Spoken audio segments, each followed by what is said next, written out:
Olá pessoal, tudo bem?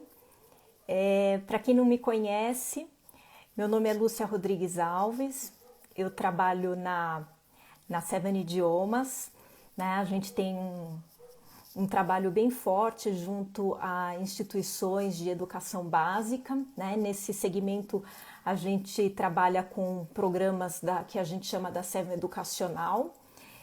Queria dar boas-vindas a todos, a todas. Fico bem feliz de vocês estarem aqui com a gente para fazer essa conversa, né, sobre esse tema tão complexo da retomada das aulas presenciais. A gente desenvolveu um material com algumas diretrizes e explicando de maneira mais detalhada a questão do ensino híbrido. Então eu deixei aqui na visualização, vocês podem ver aqui embaixo. Depois quem quiser receber o PDF com esse material, que tem alguma das lâminas que a gente está mostrando aqui hoje, é só me solicitar por meio desse WhatsApp, tá bom? Então assim, nós vamos falar então dessa retomada, né? Eu brinco que é a pergunta de 1 milhão, quando que essa retomada vai acontecer, né?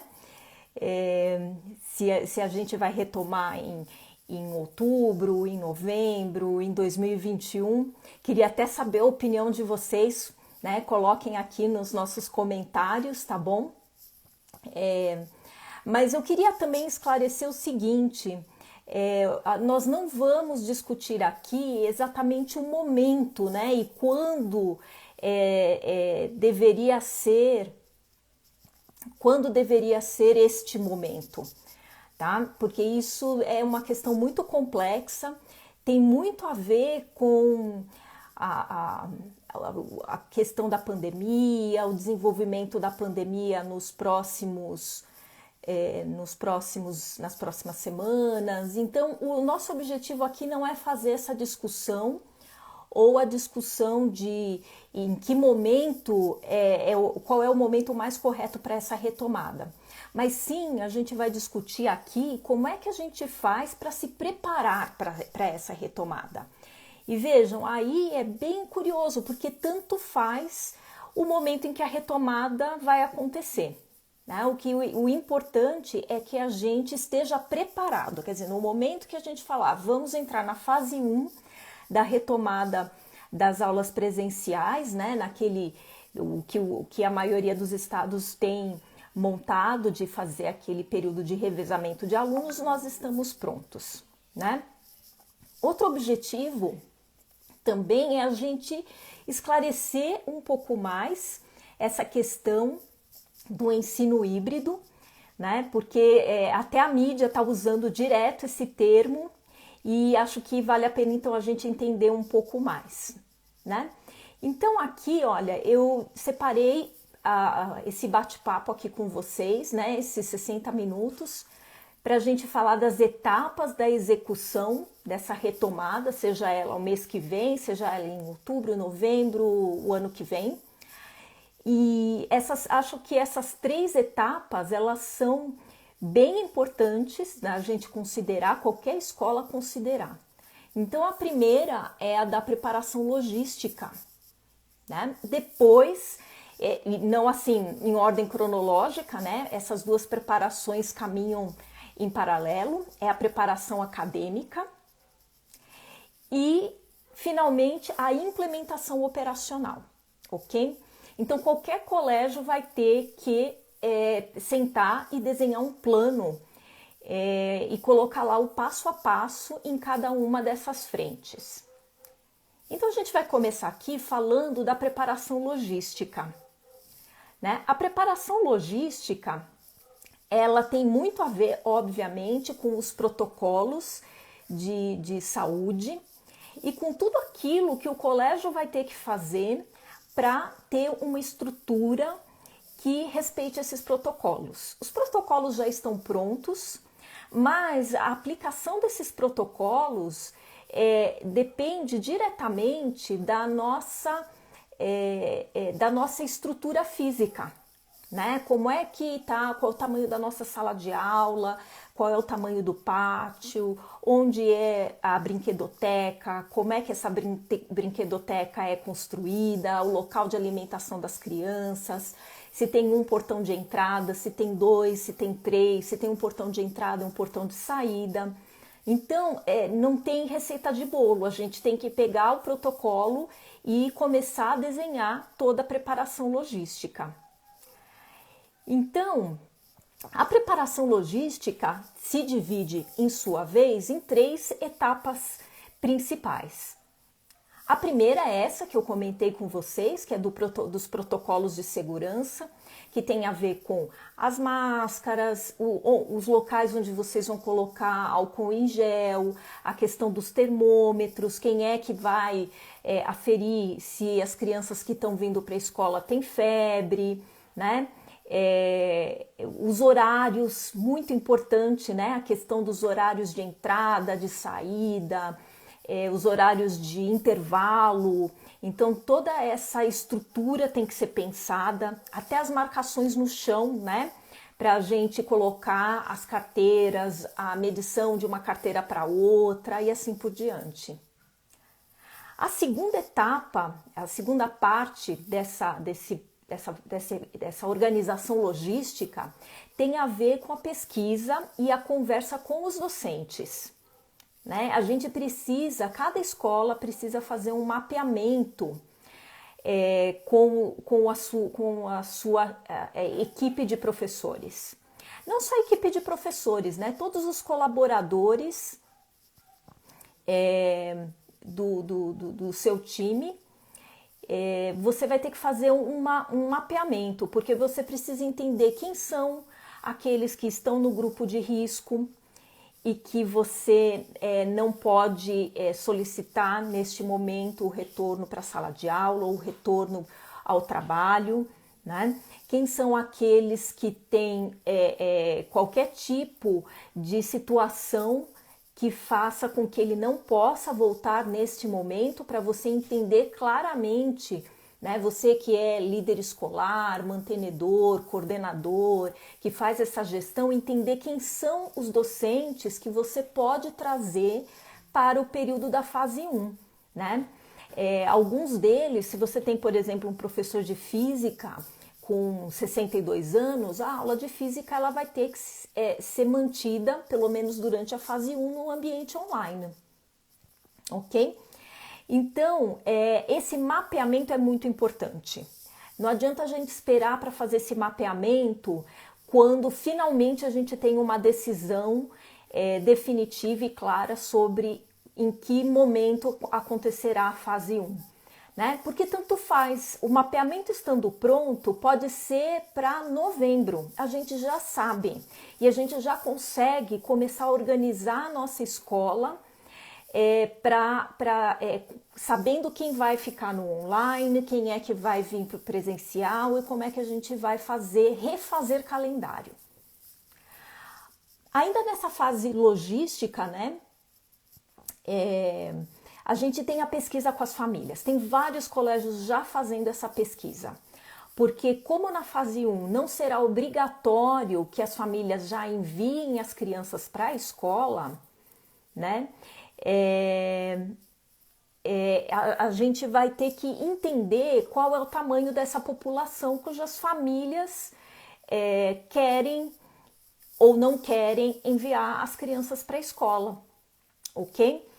Então, isso é bem interessante porque o que eu tenho percebido, né, a gente faz entrega de programas bilíngues e consultorias educacionais para vários colégios, e o que tem acontecido, via de regra, é que apenas 35%, às vezes até menos, das famílias querem ou precisam enviar as crianças agora, né? Então, como eu disse para vocês, aqui não cabe a mim, não estou trazendo essa discussão de qual é o momento que essa fase 1 nos traz segurança para acontecer, mas no momento que ela acontecer, a gente também precisa saber quem serão as famílias que estarão trazendo as crianças, ok? Então, isso tudo a gente pode fazer agora, né? Toda essa a definição dos protocolos e como aplicar os protocolos na escola, a pesquisa com os docentes para também já programar como é que a gente vai organizar todo o time docente e a pesquisa com as famílias, tudo isso pode ser feito imediatamente e já deixar um plano pronto. Então aqui eu queria dar um exemplo, né?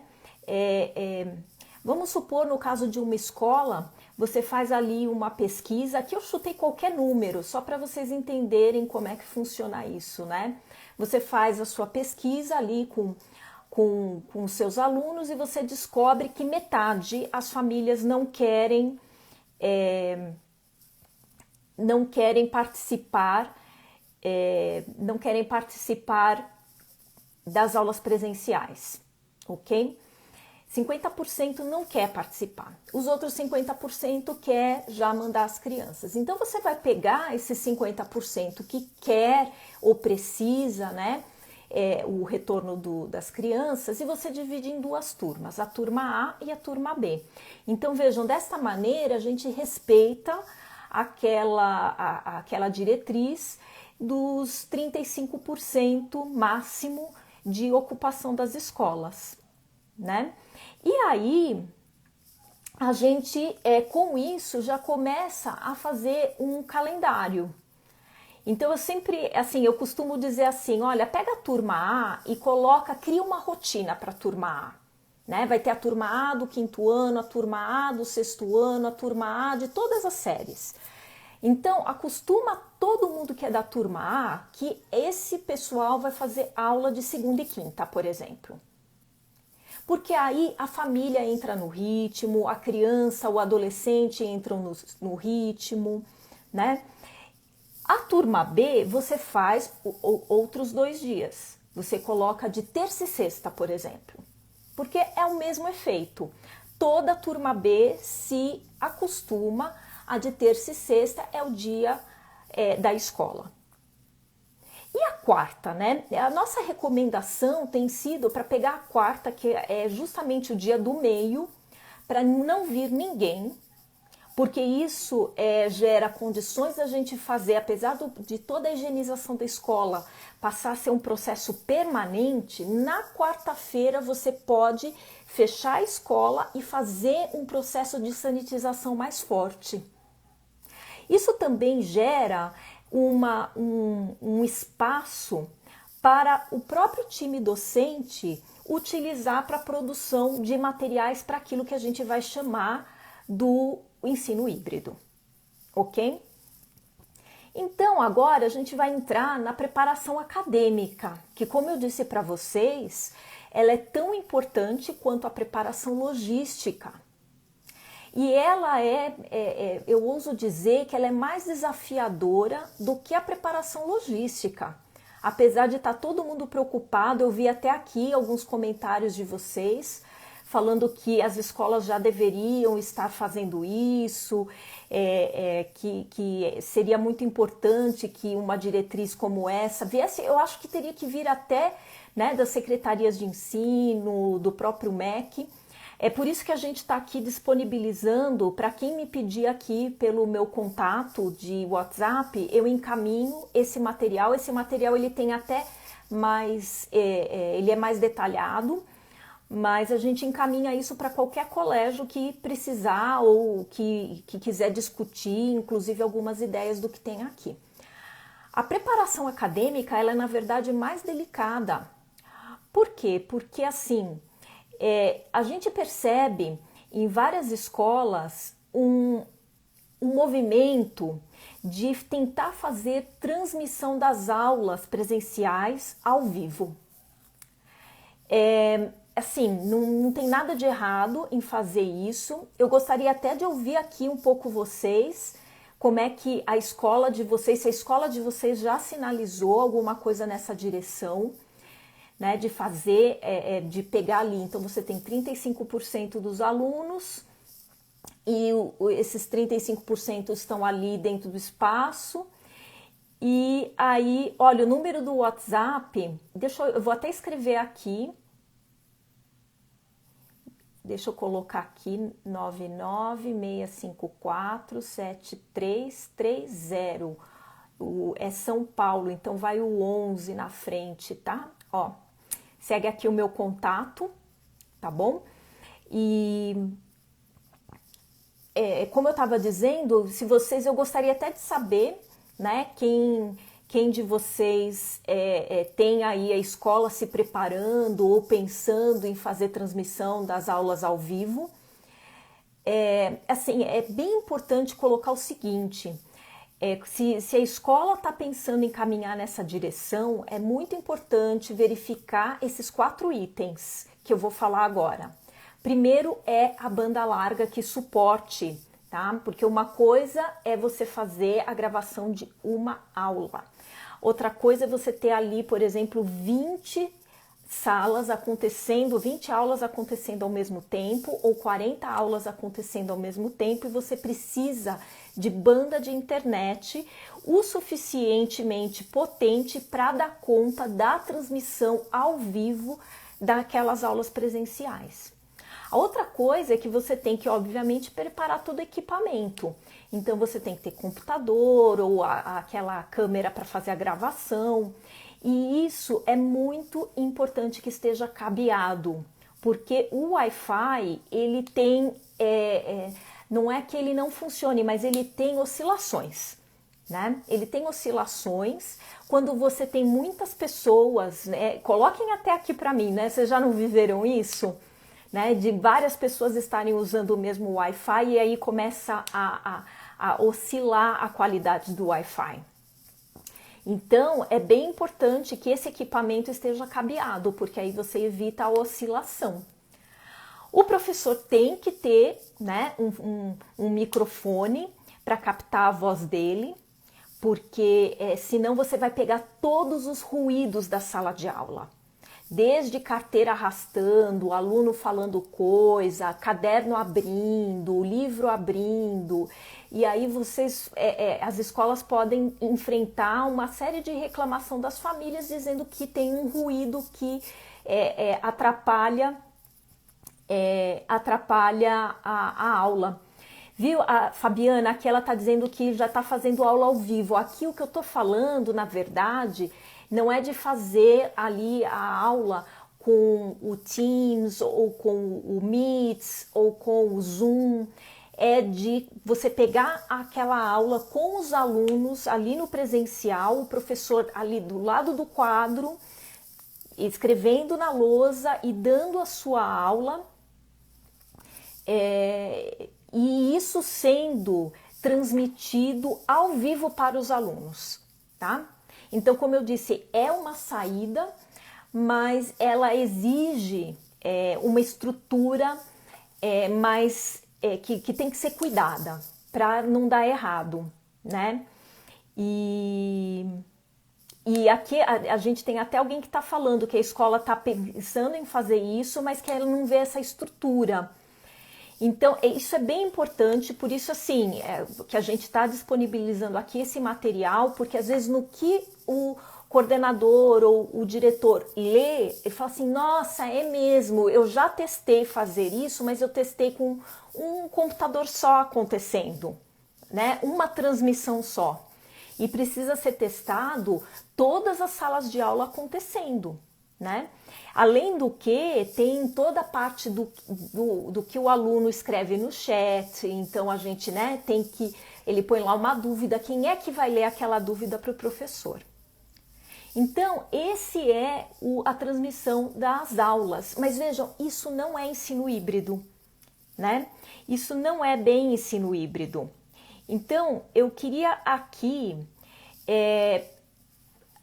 fazê-los ver o seguinte, que transmissão das aulas ao vivo por meio de qualquer ferramenta digital não necessariamente é um trabalho de ensino híbrido.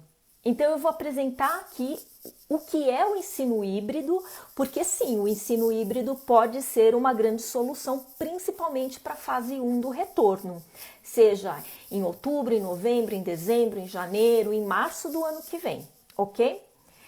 Então, O que é efetivamente, né? Tá até na mídia, você abre a Globo News, a Band News, todo mundo tá falando ensino híbrido. O ensino híbrido ele já existe muito antes da pandemia, né? Muito antes da pandemia, várias instituições já vêm implementando o ensino híbrido. E o ensino híbrido não é simplesmente você ter, como a gente tem falado, parte dos alunos no online, parte dos alunos no presencial. O ensino híbrido, ele na verdade é uma maneira de aprender através da tecnologia, mas esse aprender por meio da tecnologia é uma das finalidades. Então, é mais ou menos assim, não é que eu estou aprendendo através da tecnologia porque as escolas estão fechadas. Eu aprendo qualquer coisa, matemática, inglês, português, história, geografia, ciências da natureza, seja lá o que for, eu aprendo essas disciplinas pela via digital porque fazer desse jeito aumenta a competência digital dos meus alunos.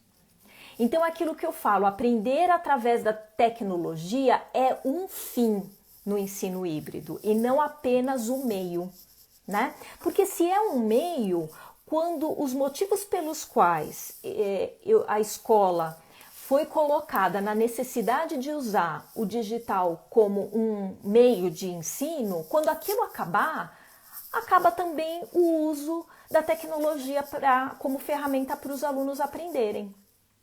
Tá? Então, Maria Luísa, eu vou ver, eu espero que fique gravado, tá bom? Depois eu tenho que ver com o pessoal do CIESP, mas eu espero que fique gravado aqui para vocês poderem assistir novamente, tá bom? E assim, como eu disse, é só pedir para mim, tá? O conteúdo, eu vou mais uma vez colocar aqui o meu contato de WhatsApp. Vocês solicitam para mim que eu encaminho esse material em PDF, assim, super completo, muito mais completo do que eu estou apresentando aqui para vocês, tá? Então, como eu estava dizendo, o ensino híbrido, ele faz do pressuposto de que a gente vai ensinar pelo meio digital, porque ensinar dessa maneira é uma das finalidades. O professor aprende, a coordenação aprende, o aluno aprende, e eu vou contar uma coisa para vocês, até as famílias ganham mais competência digital. Não é verdade? Vou até pedir para vocês comentarem aqui para mim, quem não teve alguma situação em que ficou claro que a própria família faltava competência digital para ela, né? Então, o ensino híbrido, ele tem como objetivo fazer com que seja desenvolvida a competência digital, que aliás é uma das competências que estão lá na BNCC, né? Como algo que é papel da escola desenvolver. Não numa disciplina de competência digital, mas em todas as disciplinas, na medida que você aprende ciências da natureza por meio de alguma ferramenta digital. Quando você aprende... Gente, os pequenininhos, eles estão dando um baile, porque no começo da pandemia, todo mundo falou, a educação infantil, Fundamental 1, e agora? Eles aprendem com uma rapidez, ligar e desligar o microfone, trocar de tela, abrir a câmera para pegar um QR Code no celular, é impressionante, tá?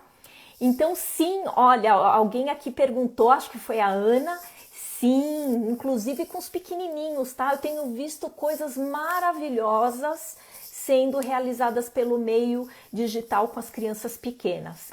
Então, o ensino híbrido, ele vai ter essa questão da finalidade, né, de ensinar pelo meio digital, porque é uma finalidade, e também ele tem alguns pressupostos teóricos de base que são bem diferentes daquilo que normalmente a gente vê acontecendo em algumas escolas no contexto educacional brasileiro. Deixa eu entrar nesses 3 pressupostos. O primeiro é de que o aluno, é a crença de que o aluno pode aprender de maneira autônoma. Então, esse é um pressuposto básico do ensino híbrido. De outra forma, você precisaria sempre do professor, né? O EAD não seria possível, você trabalhar com sala de aula invertida não seria possível, você ensinar através de vídeos não seria possível, nada disso seria possível. Então, assim, é partir do pressuposto de que, primeiro, que a criança já tem conhecimento, o estudante já tem um conhecimento prévio e que ele é capaz de, através de uma coisa que ele está lendo, de uma atividade gamificada, de um vídeo, de uma videoaula, ele extrair conhecimentos apesar do professor não estar ali ao vivo com ele. Então, esse é o primeiro pressuposto. O segundo pressuposto, deixa eu entrar aqui, é de que, peraí, só um minutinho.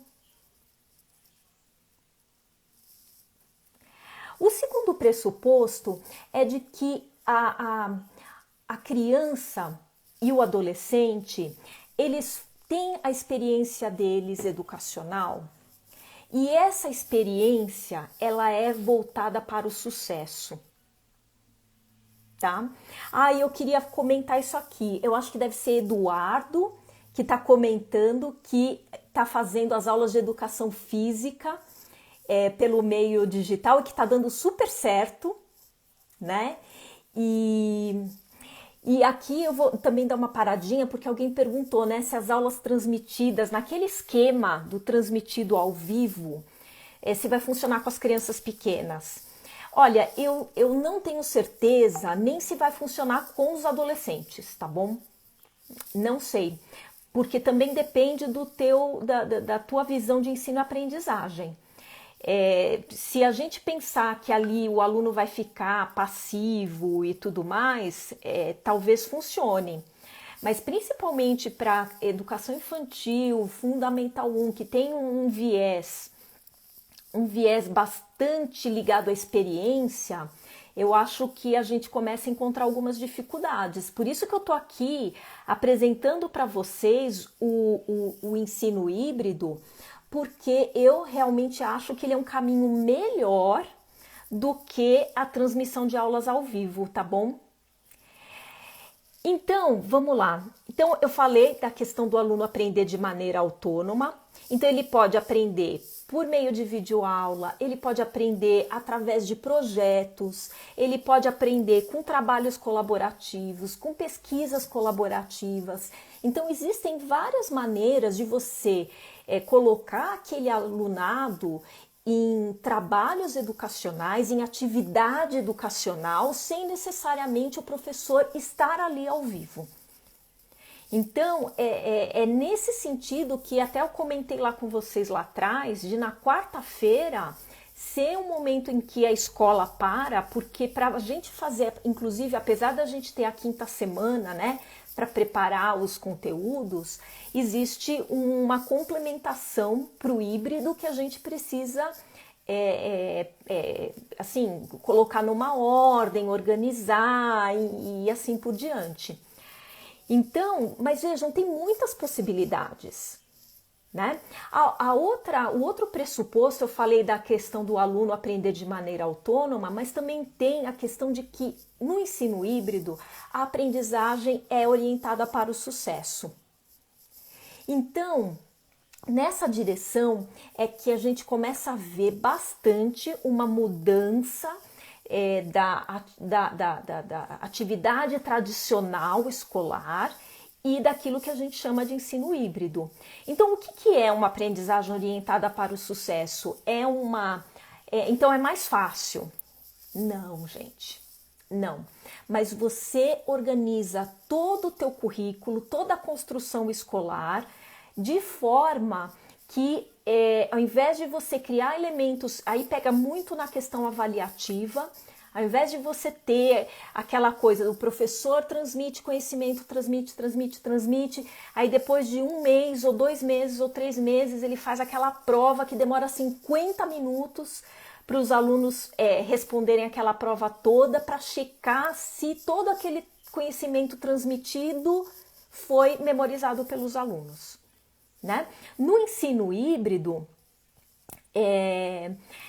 fica muito essa questão dessa prova punitiva no final de 2, 3 meses, ela perde protagonismo, porque na medida que você coloca os alunos para fazerem trabalhos colaborativos, pesquisa colaborativa, você faz, por exemplo, desafios gamificados, vários pequenininhos que duram 3 minutos, 4 minutos, você vai dispersando todo o processo avaliativo, pulverizando, e isso, gente, tem um resultado mais voltado para o sucesso, ok?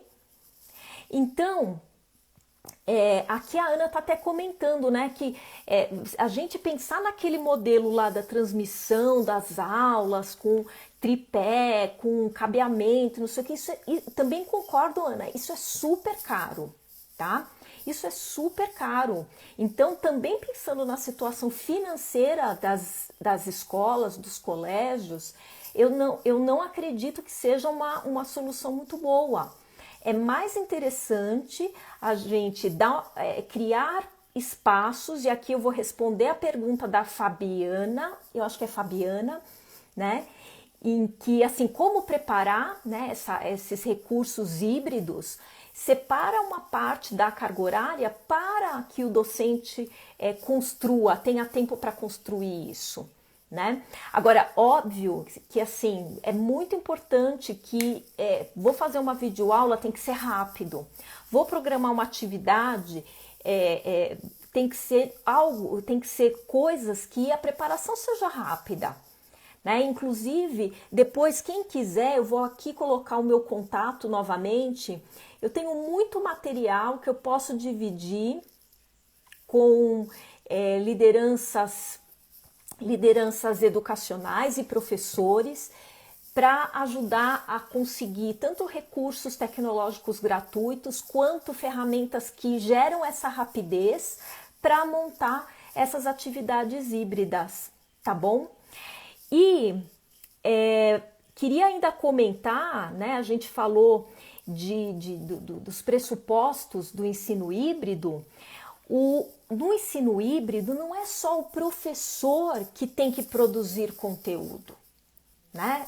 Então tem que fazer videoaula, eu tenho que ficar me gravando, eu tenho que procurar coisa na internet sobre a Revolução Francesa para o meu aluno ver, eu tenho que ficar procurando no YouTube vídeos sobre a vida marinha para o meu aluno. Não! E aí é que a gente pode ganhar muito tempo na preparação do conteúdo. Como o aluno aqui, o pressuposto básico o aluno pode aprender de maneira autônoma, ele também pode ser transformado em produtor do conteúdo, né?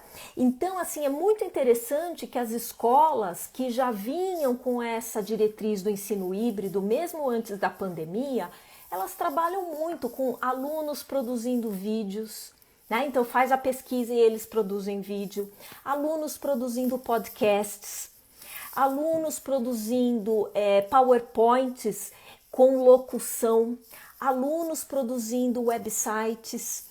E aí você trabalha com trocas, né? Então um aluno ouvindo o podcast do outro, e um grupo indo no website do outro grupo e vendo quais são as informações complementares, né, coisas que eles não pesquisaram sobre aquele mesmo tema.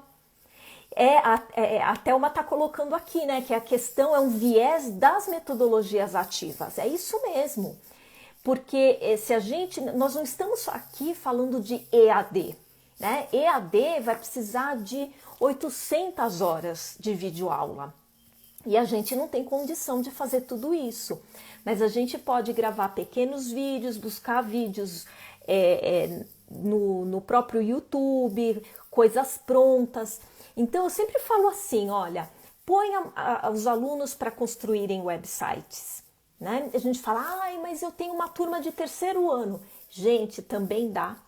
E se a gente tiver a aula presencial acontecendo, o professor pode inclusive fazer a instrumentalização na aula presencial, né? Ele pode gravar um vídeo sobre como usar, por exemplo, um Google Sites e mandar para todo mundo ler, né? Aqui a gente tem a Silvana dando um depoimento muito legal, Silvana, de que os alunos já produziram vídeos sobre cidades brasileiras. É isso, tá? E o meu nome, eu falei lá no começo, eu vou pôr aqui de novo. Meu nome é Lúcia Rodrigues Alves, tá? Eu sou da Seven Idiomas, a gente trabalha com programas bilíngues. E a gente também trabalha com consultorias educacionais em geral, né?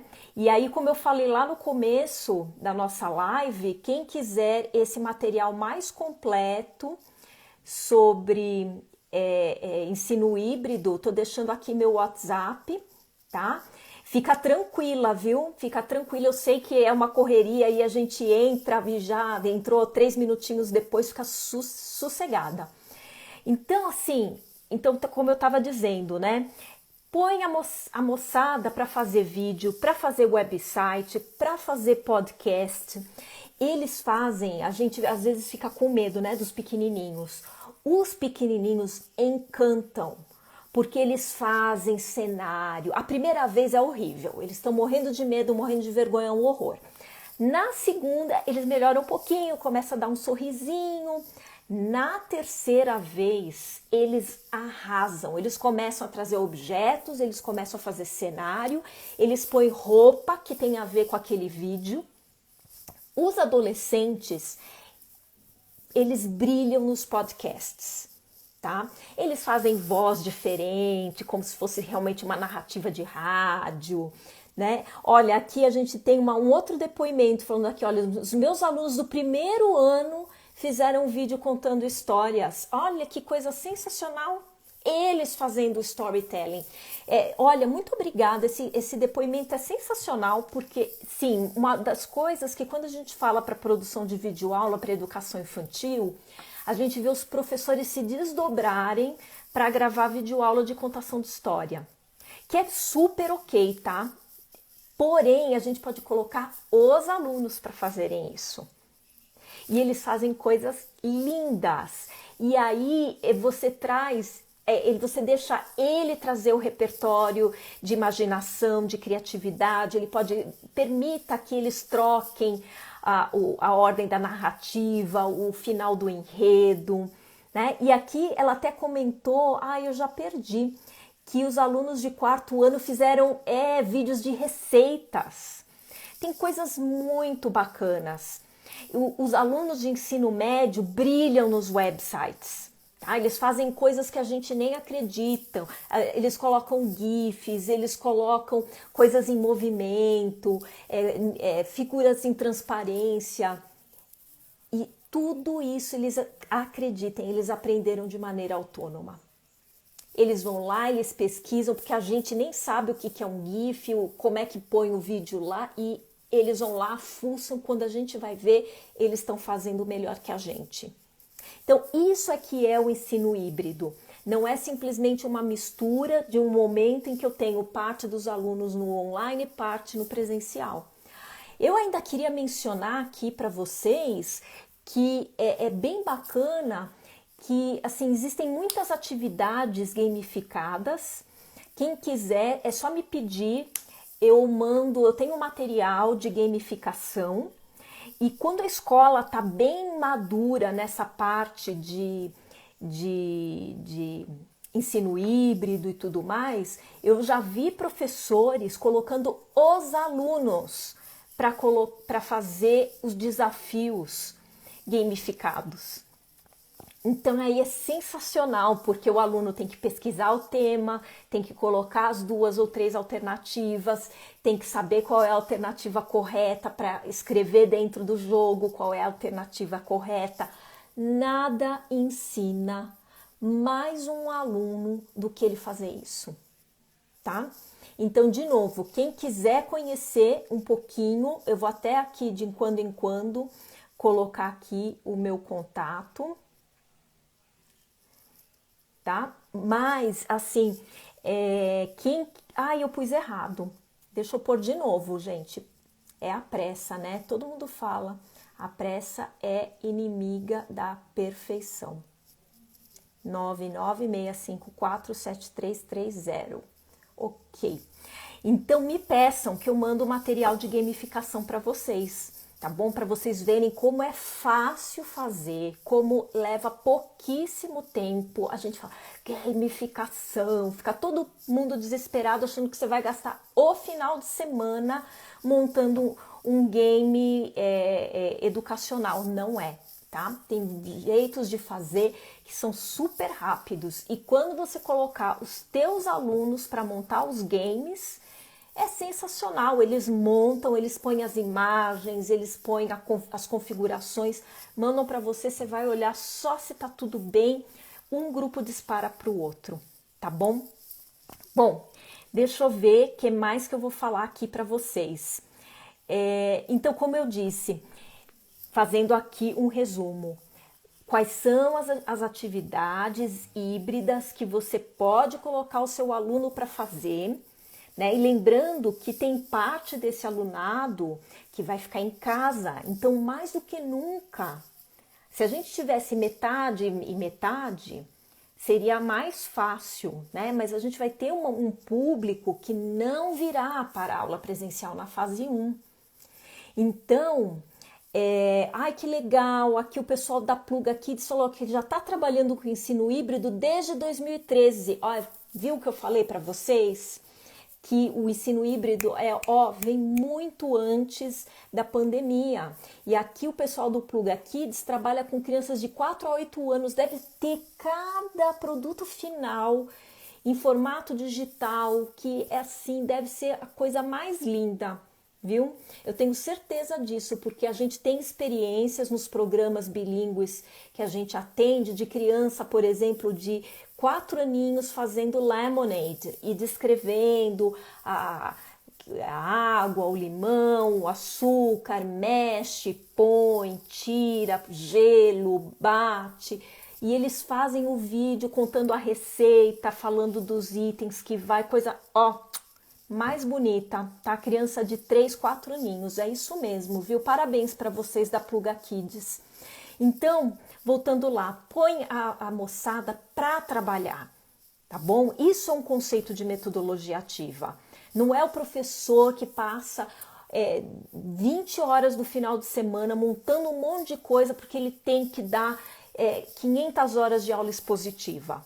É a gente montando e o aluno mais ativo. Então peçam para eles fazerem websites, podcasts, vídeos, desafios de jogos de conhecimento. A gente tem um monte de coisa que a gente pode pedir. Tem escolas que estão trabalhando até pedindo para os alunos montarem aplicativos para colocar aquele conteúdo em aplicativo, tá bom? Então, é muito interessante. Aqui eu tenho uma pergunta sobre como fazer isso no caso do Fundamental 2. Então, não tem muito como escapar, tá? Então, o professor do Fundamental 2, ele recebe por hora, né? E aí, se você pensar, por exemplo, que nem eu coloquei lá atrás, né? Que a gente vai ter a turma A 2 vezes por semana, a turma B 2 vezes por semana, e na quarta-feira a gente fecha a escola, a mesma coisa, a mesma conta você faz para carga horária do teu horista. Você guarda 80% da carga horária dele para ele dar aulas presenciais e 20% da carga horária dele para juntar com as horas que ele já tem de hora atividade, para ele conseguir ter fôlego de montar as atividades híbridas. Essa é a minha sugestão, tá? Mas eu sei que tem escolas fazendo coisas diferentes, aí tem que avaliar a realidade de cada um, ok? Bom, vou finalizar aqui os nossos últimos minutos dessa live falando um pouquinho da implementação operacional, né? Nós falamos lá que a gente ia fazer essa live em 3 etapas, falando primeiro da preparação logística, a preparação acadêmica e a implementação operacional. A implementação operacional só vai acontecer no momento que a fase 1 for decretada pelo seu município. Então, possivelmente, a gente vai ter fases 1, né, essa fase de revezamento mais restrita, acontecendo em momentos diferentes e em cada um dos estados. Né? A gente, aqui, o grupo, eu imagino que seja mais do pessoal aqui de São Paulo. Então, a gente sabe que vai ser provavelmente a partir de outubro, mas que os municípios têm autonomia. Então, a gente vai ter essa fase 1 acontecendo em momentos diferentes, né? E pode ser que nem seja outubro. Mas como será implementado, a gente também já pode deixar pronto agora, né? Todo o plano de implementação já pode ficar pronto. E aí, no momento em que acontecer, a escola, os docentes e as famílias já sabem como será. Então, isso é muito importante, porque está todo mundo muito angustiado. Ai, como é que vai ser? Ai, que medo, meu Deus do céu. Então, se a gente baixar esse nível de angústia, contando, a gente não sabe em que momento será a fase 1. Repito isso várias vezes. Mas se a gente contar para toda a comunidade escolar que no momento em que a fase 1 acontecer, a nossa escola XYZ vai ser assim, todo mundo da comunidade respira. Todo mundo que vai permanecer online já sabe que vai permanecer online. Quem será aquele professor para o presencial já sabe que será para o presencial. O professor do grupo de risco já trouxe um documento ali comprovando que é do grupo de risco. No caso de idade nem precisa, né? Então, assim, você já sabe quem é o setor que, pela função da separação do grupo de risco, tem que ficar no online de qualquer jeito. Você já sabe quem das famílias irá trazer as crianças quando entrar na fase 1. Quem não quer trazer já fica também sossegado, porque já vai entender como é que as coisas vão acontecer quando a fase 1 começar, que o filho não será prejudicado, que o conteúdo será dado de forma híbrida. E aí explicar o que é. Então, nessa parte da implementação operacional, é muito, muito importante que, por exemplo, pensem num calendário, né? Você vai ter que, do mesmo jeito que o coordenador, o diretor, o mantenedor, no começo de cada ano monta o seu calendário, né? Que horas que vai ter geografia, história, tal. No caso do Fundamental 1, né? Em que momento os especialistas entram, né? E assim por diante, um novo calendário terá que ser feito, né? Como eu disse, colocando quando a turma A vem, quando a turma B vem, quando que se é quarta-feira mesmo que a escola fecha, se não é, como é que vai fazer. Esse calendário pode ser passado agora para todo mundo. Aí vejam como toda a comunidade vai ficar mais tranquila por entender que a escola sabe o que está fazendo, que todo mundo se planejou, que está todo mundo tranquilo, que o teu professorado está tranquilo, né? Porque eu acho que o maior problema hoje é a angústia, a preocupação que a gente tem por não saber o que vai acontecer. E um tanto a gente não consegue saber mesmo, né? Porque nunca tivemos coronavírus, não sabemos como isso vai terminar, não sabemos em que momento teremos uma vacina. Então, isso eu não tenho poder para interferir, mas a gente tem poder para fazer as outras coisas. Então, assim, olha, eu vou deixar mais uma vez, tá, o meu contato de WhatsApp. A Seven tem feito um trabalho pro bono, com vários webinars. Deixa eu ver aqui se eu estou colocando direitinho. Tá? Com vários webinars, com vários programas voltados para todo o professorado, voltado para a liderança escolar, voltado para quem é mantenedor, entendendo que está sendo difícil para todo mundo, tá? não está sendo difícil só para um lado, está sendo difícil para os professores, para as famílias e para as instituições. Então, se a gente se separar e se a gente passar a brigar entre si, vai ficar mais difícil ainda. A gente tem que se unir. Então, todo o conteúdo que a gente tem desenvolvido é na direção de ajudar todas as partes. Então, assim, entre em contato comigo e, assim, super agradeço aqui a presença de todos e um beijão para vocês e boa semana, tá bom? Obrigada, tchau, pessoal, encerrando essa live aqui.